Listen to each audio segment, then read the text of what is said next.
I married a high school classmate and became pregnant. However, my husband Mark's behavior became suspicious after the pregnancy was confirmed. While I was struggling to find proof of my husband's affair, his affair partner sent me a series of photographs as if to say, "I got your husband." Seeing this, I made a decision. I smiled as I saw off my husband, who went on a trip with his affair partner, a female friend. And that's when my plan started moving forward. I had prepared a surprise for my husband, who went on an overseas trip with his affair partner, Angela, and the result was... How does one break a relationship? It seems that the ties that I thought had been severed were not severed. Please, let me vent for a moment. There was a time when even someone like me was married. My husband was a high school classmate. After high school, we went separate ways without much contact, but we coincidentally met at a diner near my workplace. Nostalgia kicked in, and our conversations became more frequent and lively. Naturally, we started dating and eventually talked about marriage. After we got married, we decided to live together in the apartment where I was staying. I think we were a happy couple in the early days of our marriage. My husband used to say he preferred doing everything together, but after my pregnancy was confirmed, he started going out alone more often. His overtime and business trips increased. He always said he was busy, almost like a habit. When he returned from outings, I asked where he had been, and he casually brushed it off, saying it didn't matter. Occasionally, when he returned smelling good, he claimed he had been to the sauna. However, I knew he couldn't stand heat, so I quickly realized it was a lie. I had a vague feeling that he might have another woman. As I pondered how to catch him in the act, a WhatsApp message came through. It contained a photo of an unfamiliar woman and my husband together. Another message arrived. This time it was a photo of the same woman making a peace sign with my husband sleeping in the background. Clearly it showed a situation where he was cheating. The woman was smiling provocatively in the photos. Then another WhatsApp message came in. "Nice to meet you. I'm Angela, who's dating your husband. I took a cute sleeping face photo of your husband, so I thought I'd share it with you too. Your husband can't get enough of me because you're pregnant, so he's all over me. Please pay a little attention to your husband too." That was the message. Dating? Sharing? What is this Angela talking about? Wait, my husband? He really was cheating, wasn't he? Through this WhatsApp from Angela, my suspicions all came together. Although I vaguely sensed it before, seeing it clearly in front of me didn't make me angry or sad. Somewhere inside me, I had already mentally prepared for a divorce. Even on the day my husband came home, I didn't confront him about the truth and treated him the same as before. Before my husband took a bath, I heard that next month he was going on a week-long overseas trip with his female friend. Well, it's not a request, it's an announcement made after the decision. Next month is already 9 months, and maybe the baby will be born. He doesn't worry about such things at all. He even told me not to worry because the baby won't be born so soon. He said he gave me some alone time because it would be tough when the baby was born. His female friend also said, "Let your wife have some freedom." So he told me to relax. Then I'll take you up on that and enjoy my alone time thoroughly. Oh, Stacy, are you condoning your husband's affair? No, that response isn't right. Oh, Stacy, I understand perfectly well. You seem to be plotting something. I'll look forward to it. There's no way I'm going to let it end like this. I don't have the magnanimity to forgive my husband's cheating. After this, Angela, my husband's friend, kept sending me photos one after another. She probably wanted to establish dominance, but it's no skin off my nose since I've already decided to divorce. Besides, evidence of his affair keeps accumulating without me having to do anything. Talk about a lucky break. I've been enjoying myself. Then after a month had passed, it became the day when my husband would go on his trip overseas. Yesterday, perhaps out of excitement, he seemed unable to fall asleep easily. He tossed and turned on the bed multiple times, waking me up repeatedly. Unaware of my sleep deprivation caused by him, my husband happily set off on his trip. Now, should I start taking action? I started cleaning up the house all at once. I had household appliances cleaned and sold. I took small items to a nearby recycling shop. I bundled up my husband's belongings and sent them cash on delivery to his parents' house. I also sent the divorce papers along with them. Since I have been steadily reducing things in the house since I made the plan, it was tidied up sooner than I expected. My belongings were already sent to my parents' house, and only the bare essentials were left in this house. The cancellation of the house was already arranged. I also completed the procedures for electricity and gas utilities. I had already collected the keys to the house for my husband, as it's dangerous for him to take them abroad. After cleaning the house thoroughly and handing over the keys, I returned home with my belongings to my parents' house. My father and mother warmly welcomed me, and the three of us had already moved to another place. While peacefully spending time at my parents' house, I received a call from my husband. Today was the day my husband was returning home. I answered the incessantly ringing phone.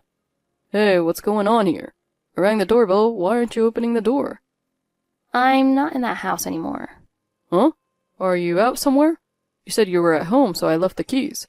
Now I can't get into the house. Hurry up and come back. I'm exhausted. I'm not going back to that house anymore. What are you talking about? I canceled the lease on the house. Your stuff is sent to your parents' house. Hey, what's going on? Why did you cancel the house?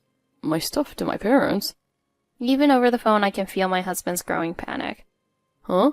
Why is this happening? Why? Did I do something? I'm going on a week-long overseas trip with a female friend? I can't understand your thoughts. I talked about it. I wanted to give you some time alone. I tried to consider you. Isn't that enough? If I wanted time alone, there were other ways, like going back to my parents, right?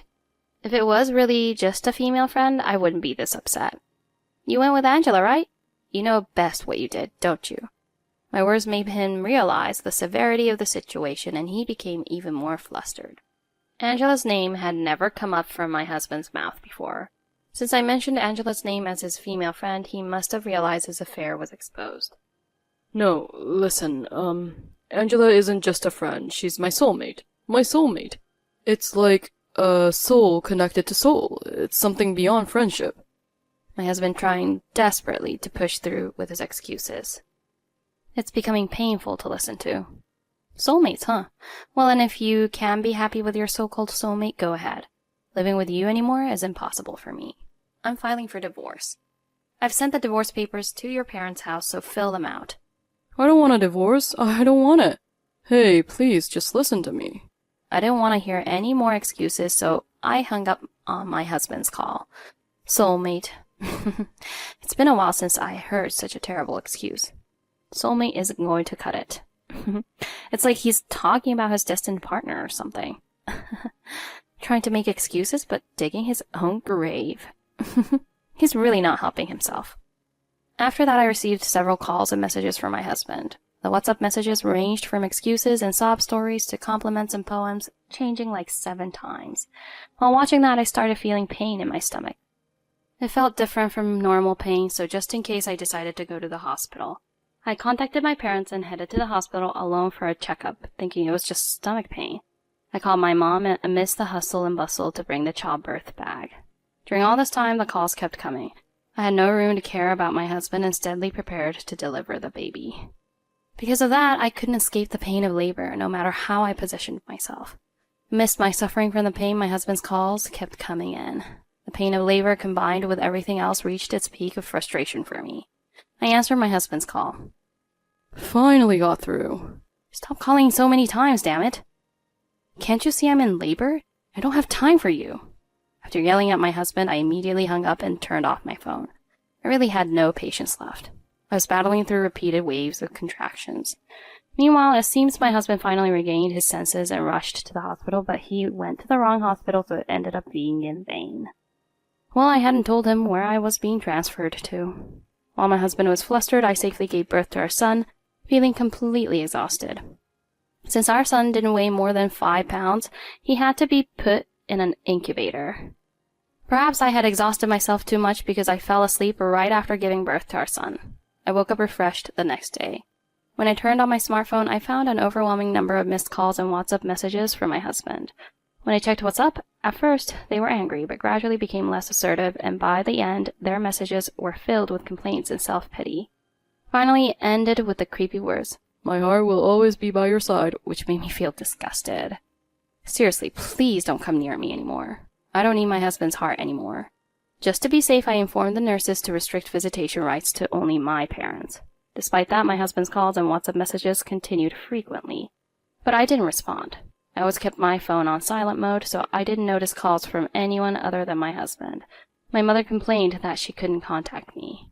When the day came to leave the hospital, my parents came to pick me up, but I couldn't leave with our son who was in the incubator. Since I gave birth at 35 weeks, it was considered premature, and our son would need to grow a bit more before joining us. As we drove back home with my father at the wheel, I noticed someone's figure at the front door. Getting out of the car and heading towards the entrance, there was my husband, dressed in a suit, kneeling and waiting. I asked my mother why he was there at this timing, but she was as surprised as I was. Beside her, my father wore an apologetic expression. When I asked my father what was going on, he said he felt sorry for my husband and informed him of the day I was to be discharged. It seemed my husband had been trying to contact both my father and mother numerous times.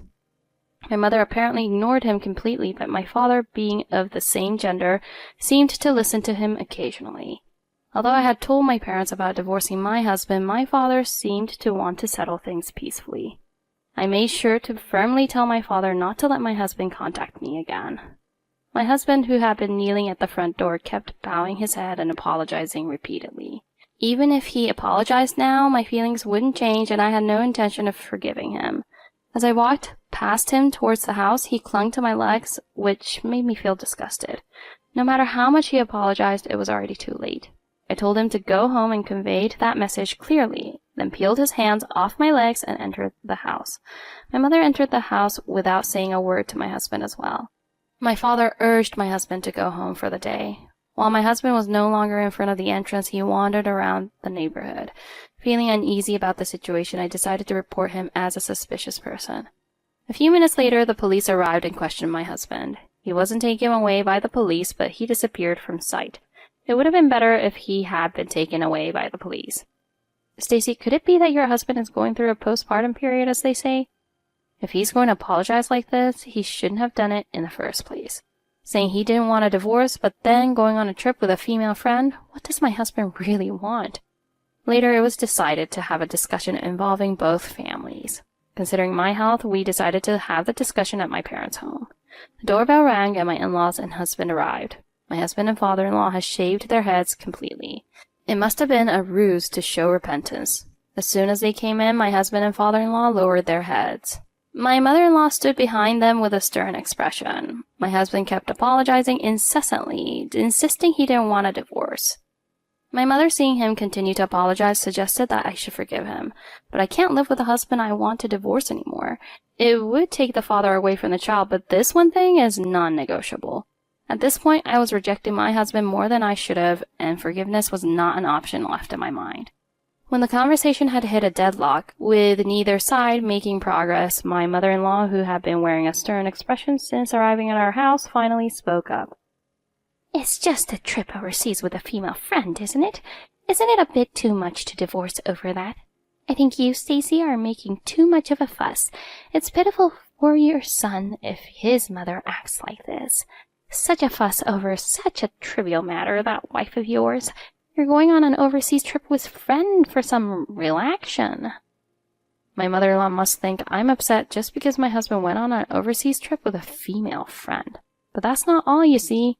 When I stood up to show my in-laws the printed out evidence of cheating sent via WhatsApp, the doorbell rang. My mother went to the door to respond, but along with her voice saying, "Just a moment," someone came bustling into the house. With a bang, the door swung open, revealing Angela standing there. Angela has arrived. I feel like things are about to get wild. It's exciting, and I kind of like it. Angela descends upon us. No one summoned her. She's here uninvited. Everyone was surprised by Angela's sudden appearance. Husband, divorce Stacy right now. Hold on, what are you talking about? Not divorcing Stacy, and there's no reason to. Mark started to panic when Angela arrived, realizing she was indeed his mistress. Wait, how did you find out about this place? I said we should talk, but you wouldn't know the location, right? It's the GPS on our phones. I installed the app last time. Let's check each other's locations, okay? If we know where each other is, we won't feel lonely. Even if we're apart, we're always together. Wow, I'm totally taken aback by what she just said. My husband has a look on his face like, shit. I told you not to come here. What are you doing here? You have no business here. Huh? You say I have no business here? Can you say the same after seeing this? Angela took something out of her bag and placed it on the desk. Upon seeing it, my husband paled instantly and everyone else was taken aback. On the desk lay the maternity record book and an ultrasound photo. Where it says mother, something that appeared to be Angela's name was written. In the ultrasound photo, a tiny embryo was visible. It's your child, 6 weeks along. The word pregnant caused further shock for me and my parents.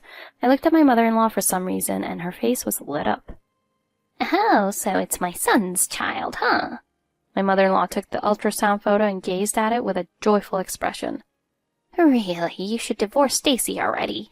Having a wife like her just makes things difficult for you. Now that you have a new child, you need to take responsibility. As expected, Mom, you get straight to the point. I'm happy to have such a clever mom. Oh, clever? Well, I suppose. The new daughter-in-law is adorable, isn't she? It seemed like a flower garden was blooming around them. We're completely left out and abandoned. I knew my mother-in-law didn't like me, but I didn't expect her to show such blatant attitude. Now that it seems you've got a new child, shall we talk about divorce? Wait a minute. It's just you, Stacy, for me. I'm not getting divorced. Angela and my mother-in-law's expressions changed at my husband's words. What are you talking about? You should divorce Stacy, Mark. That's right. You should divorce such a wife. Being with such a wife will only lead to unhappiness. My daughter is causing unhappiness? Up until now, my parents had been quietly watching. My father's voice was filled with anger. My mother sitting beside me also had a fierce expression on her face. Your son is making my daughter unhappy and my newborn son too. The cause of the divorce isn't my daughter if it's your son. Do you understand? The reason our daughter had a premature birth is because of you two, isn't it? And yet you're saying my daughter's the one causing unhappiness. You two are spreading unhappiness. I can't let you stay together any longer. I will make sure my daughter divorces you, and I will never allow you to see your grandchild. Get out of this house. You are a plague in my house.